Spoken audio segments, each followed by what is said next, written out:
Emas kembali mengalami penurunan dan kali ini mungkin sudah lebih rendah, yaitu level 2023 dibandingkan kemarin 2026. Tapi apakah dia mampu untuk tembus 2017? 2 hari lalu level terendahnya adalah 2017. Kita akan lihat di mana potensinya market masih menunggu data inflasi yang akan baru dirilis besok malam. Nah, tapi satu hal yang pasti, kelihatannya crude oil malah justru mengalami kenaikan dan mungkin selangkah lebih maju. Mungkin saja 73 atau bahkan 74 akan dicapai atau bahkan dilewati. Tapi kita akan lihat outlook dari US dollarnya bagaimana. Oke, seperti yang terlihat di sini, ternyata apa yang kita harapkan kemarin betul terjadi terkait dengan pergerakan dari US Treasury. Ya, setelah rejection di zona resisten, lalu kemudian kita dapati adalah candlestick-nya berbentuk bearish. Walaupun sebetulnya kalau kita kategorikan bearish banget sih enggak ya, karena posisinya dia spinning top. Real body-nya kecil, kemudian ada tail atas, tail bawah, yang biasanya menandakan spinning top. Itu berarti market cenderung dilematis antara dia harus naik atau dia kembali turun. Nah, kalau kita perhatikan atau kita asumsikan dia berdasarkan pergerakan dari satu candle sebelumnya, maka otomatis spinning top ini akan lebih cenderung dominan turun. Artinya, kemungkinan potensi lebih rendah itu akan ada. Tapi juga jangan abaikan bahwa spinning tops yang jelas 50-50 untuk kesempatan bullish ataupun bearish, sehingga kemungkinan untuk naik pun itu akan ada. Cuman seperti yang tadi kita sebutkan bahwa kalau dikombinasikan atau bergantung kepada candle sebelumnya, maka cenderungnya adalah turun. Tapi kita akan lihat untuk sampai malam nanti. Nah, di grafik H4-nya kita akan lihat di sini potensi kenaikannya sepertinya masih tetap dalam jalur yang benar, di mana kita sudah sebutkan uptrend ataupun trend channel naik. Ini berarti potensi yang cukup bagus ya untuk mengalami kenaikan seperti itu.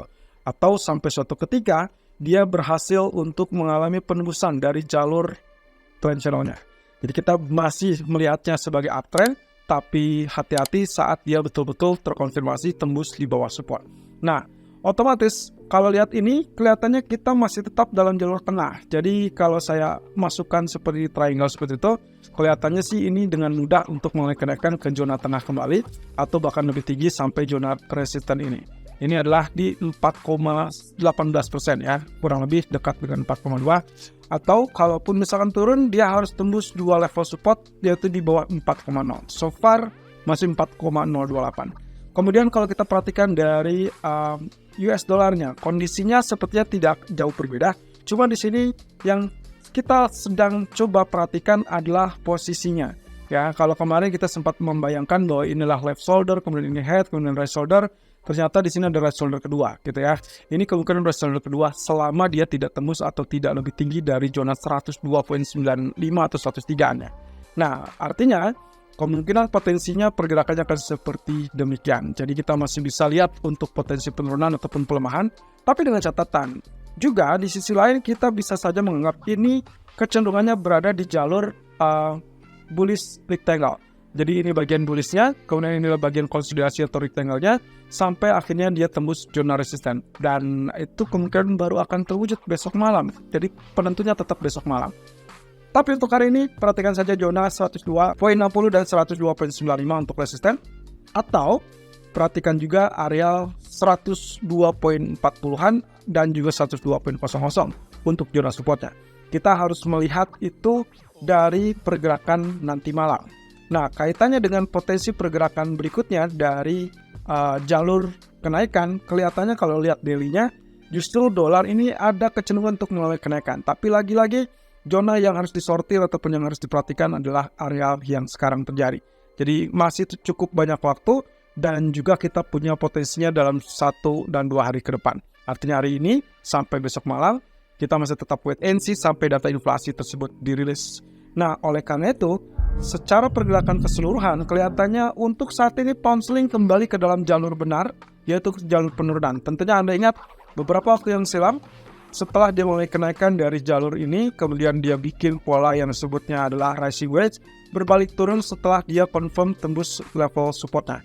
Nah, sementara dalam 1 atau 2 hari terakhir, dia kecenderungan rebound seperti itu, dan ini adalah area retest sebetulnya. Jadi sebetulnya masih dalam potensi bearish yang lebih besar. Nah, otomatis dengan ada atau munculnya candlestick kemarin ditutup dengan bearish kembali, maka kita harapkan ini adalah lanjutkan ataupun kembali ke jalur bearishnya. Nah, otomatis di grafik keempatnya, kalau Anda ingat dengan apa yang kita ulas di hari Senin live streaming, termasuk juga video kemarin, kita sempat sebutkan ada potensi kalau sampai dia gagal tembus 1.2770, maka kemungkinan yang saya khawatirkan adalah bagian left, bagian head, bagian right shoulder. Artinya kita sangat terbuka untuk saat ini untuk berbentuk area head and shoulder. Tapi, oke, kita pastikan dulu, karena beberapa waktu silam dia berhasil bertahan di 61.8%. Sekarang berarti kita juga menggunakan area yang sama, 1.2670-nya tembus apa tidak. Kalau yang kita inginkan adalah head and shoulder ini, dan neckline-nya itu akan berada di jalur 1.2600, maka sebetulnya secara ideal, area yang terbentuk saat ini adalah seperti demikian. Nah, otomatis dengan mudahnya harusnya dia bisa tembus 1.2670, dan di sini nanti letaknya penentuan apakah dia tembus di bawah 1.2600 atau tidak. Targetnya sampai mana? Targetnya sesuai dengan ketinggian bagian ini. Ya, jadi ini harusnya sama, dan kalau kita hitung secara trendline, jadi saya tarik area garis ini, kemudian nanti kita pindahkan supaya dapatkan garis yang sejajar. Dan inilah targetnya. Kurang lebih kita akan melihat area target atau potensial target dari pola ini berada di 1.24. Tapi saya rasa tidak akan terjadi untuk hari ini, melainkan mungkin tergantung juga dengan data inflasi Amerika, dan terakhir di hari Jumat adalah data dari Inggris sendiri, yaitu data GDP. Otomatis kalau kita perkirakan secara bertahap, pergerakannya kurang lebih akan relatif seperti demikian, teman-teman. Jadi saya harapkan di sini secara bertahap dia rebound tipis, kemudian dia turun, lalu kemudian rebound tipis, kemudian dia turun sampai jebol area neckline, lalu kemudian nantinya target yang terdekatnya 50%-nya adalah di 1.2505. Setelah itu akan terjadi rebound, tapi kemudian diharapkan lanjutkan penurunan. Itu pun dengan catatan kalau ternyata data inflasi Amerika mengejutkan relatif lebih lemah daripada perkiraan. Atau bahkan ini kemungkinan hanya spike sedikit saja, sehingga kalaupun inflasi Amerikanya relatif lebih tinggi, otomatis ini akan jalurnya penurunan dengan cepat. Tapi kalau ternyata inflasi Amerikanya relatif lebih rendah, akan ada pantulan karena melemahnya US dollar, tapi kemudian GDP Inggris akan menentukan dan diharapkan justru akan menekan pound sterling. Oke, berarti dengan demikian potensi sell masih tetap saya pertahankan untuk pound sterling untuk hari ini. Setelah tadi pagi rekomendasi kita adalah lakukan sell di teritori 1.27200 ataupun 27400 ya. Tapi kalaupun misalkan ada rebound sampai at least 1.2700, silakan lakukan sell saja. Stop loss-nya Anda atur dengan sesuai kebutuhan ya, dan kemudian kalaupun mau follow sell, pastikan dia betul-betul tembus 1.2670. Nah, secara area agregatnya adalah kalau kita inginkan bullish dan tekanan itu berkurang ataupun bahkan hilang, maka Anda harus pastikan dia betul-betul tembus di atas 1.2770 atau di atas 1.2800. Kalau misalkan tidak ada penembusan di kedua zona tersebut, tetap pertahankan sell untuk pound sterling. Nah, kita beralih kepada crude oil yang ternyata benar arealnya sudah mulai naik ya. Jadi kalau misalkan kita hitung di sini A, B, C, kemudian ini D, lalu kemudian ini E, maka kemarin itu adalah penurunan terakhir. Kemudian dia cenderung dalam jalur kenaikan. Jadi kita harapkan ini segera muncul level $76 kembali, tapi dibagi dalam 2 tahap atau mungkin 3 tahap ya.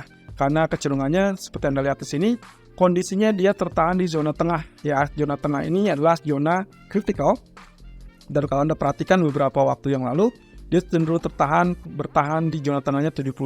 Jadi kita tinggal tunggu saja apakah ini waktunya untuk tembus di atas 73 atau 74 atau tidak. Nah, otomatis pandangan kami terkait dengan Elliott Wave untuk Wave C tetap bertahan. Artinya, kalaupun dihitung sebagai agregat, maka penurunan kemarin masih tetap dalam jalur B, sehingga kita masih tunggu sampai ke jalur C-nya dengan bertahap juga diharapkan mengalami kenaikan. Seperti demikian. Otomatis perhatikan level 72.90 untuk make sure bahwa dia betul-betul dalam genggaman bullish yang lebih kuat. Nah, kemudian kalau kita lihat dari gold, kondisinya kelihatannya seperti ini. Dan ini masih tetap dalam jalur kemarin, teman-teman. Teman-teman tinggal cek lagi dengan ulasan yang pernah kami sampaikan di live streaming hari Senin.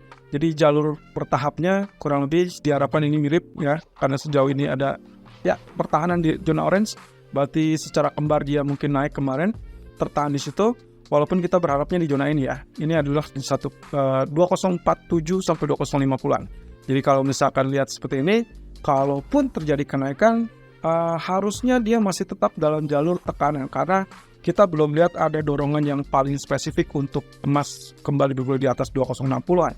Kecuali kalau misalkan terjadi hal yang memungkinkan, contoh kata misalkan Laut Merah yang kembali konfliknya meluas, sehingga itu akan mendorong tingkat permintaan terhadap safe haven, kemudian juga sambil menunggu kepada data inflasi besok malam.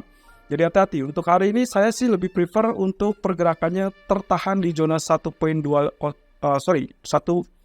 di resisten 2045, 2048, dan kemungkinan kalau jebol 2050 itu baru Anda lakukan switch strategi menjadi buy. Tapi kalau tidak, berarti tetap bertahan dengan sell, dan bawahnya itu adalah 2015. Artinya lagi teman-teman, kalau selama dia tidak tembus 2015, maka hati-hati, dia masih tetap bisa punya kesempatan untuk rebound. Ya, tapi kalau dia tembus 2015, oke, Anda pertahankan dengan potensial yang paling memungkinkan adalah level 2008. Kita belum lihat atau belum akan melihat potensi ke 1970-an, karena lagi-lagi market masih wait and see, dan apapun bisa terjadi. Ekspektasi inflasinya kecenderungannya melihat ada penurunan inflasi, tapi ekspektasi untuk besok justru menunjukkan akan ada kenaikan tipis di inflasi utama. Tapi kalaupun inflasi utama itu tidak terlalu tinggi, maka itu bisa diabaikan sebetulnya, dan market akan cenderung melihat dari sisi positifnya, yaitu inflasi tetap bertahan dan lemah. Dan otomatis di grafik daily-nya sendiri, ini sebetulnya 50-50 ya. Kalau kita anggap ini sebagai inverted hammer, harusnya kita cenderung mendapatkan kenaikan, dan itu adalah kemungkinan untuk menyentuh ataupun tes 2048. Tapi kalau misalkan kita anggap ini penurunan karena tekanan yang berlebih, maka kemungkinan ya 2016 kembali dilirik. Jadi kurang lebih kita masih tahu potensi, dan diharapkan pola sideways-nya masih terbentuk, tapi kisarannya 2015 sampai 2040 sangat potensial. Idealnya Anda bisa lakukan ideal sell 2047, 2048, stop loss di atas 2052, tapi yang terdekat Anda bisa lakukan di 2035 sampai 2037. Ya, sementara untuk zona support, Anda hati-hati begitu sentuh atau mendekati 2015, 2017.